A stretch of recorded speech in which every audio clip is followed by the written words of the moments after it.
Welcome back to 11 Alive Midday as we take a live look at St. Peter's Square in Vatican City. Mourners are gathering, remembering the life of Pope Francis, the Catholic Church's first Latin American pontiff. The Vatican announced his passing earlier today at the age of 88. The Pope died after a series of health challenges in recent years. Before being elected as Pope in 2013, he served as Archbishop of Buenos Aires and was made a cardinal by Pope John Paul II. As Karen Kafer reports, from the beginning, Pope Francis had the common touch.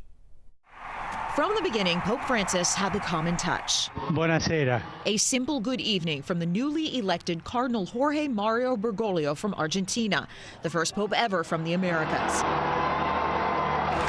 Equally at home with the poor and the powerful. On the lawn of the White House, he made a plea for immigrants. As the son of an immigrant family, I'm happy to be a guest in this country, which was largely built by such families. The Pope focused much of his attention to those on the peripheries, as he called it, the outsiders excluded from society. Chi ha fame, The hungry, the thirsty, the stranger, the naked, the sick, those in prison. He was not so popular at times inside the Vatican. Backlash from conservatives upset about his liberal approach to church teaching, promised reforms of financial transparency never fully materializing, and the scandal of sex abuse continuing to be the Catholic Church's biggest struggle. He met with victims. He expressed heartfelt sorrow. He expressed resolve to get this right.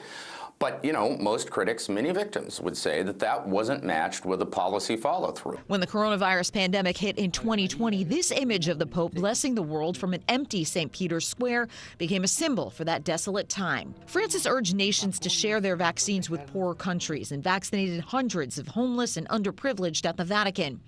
From the beginning of the war in Ukraine in 2022, Francis was an outspoken advocate for peace. Francis avoided outright condemnation of Vladimir Putin, but publicly appealed to the Russian president, begging him to stop for the love of his people, the Pope said. He made similar appeals for peace during the conflict in the Middle East, saying that the Israel-Hamas war had descended into terrorism. He insisted that war is always a defeat and said self-defense that is not proportional is immoral. Francis's most important message was one of fraternity, that we are all brothers and sisters despite our differences. I'm Karen Kafer reporting.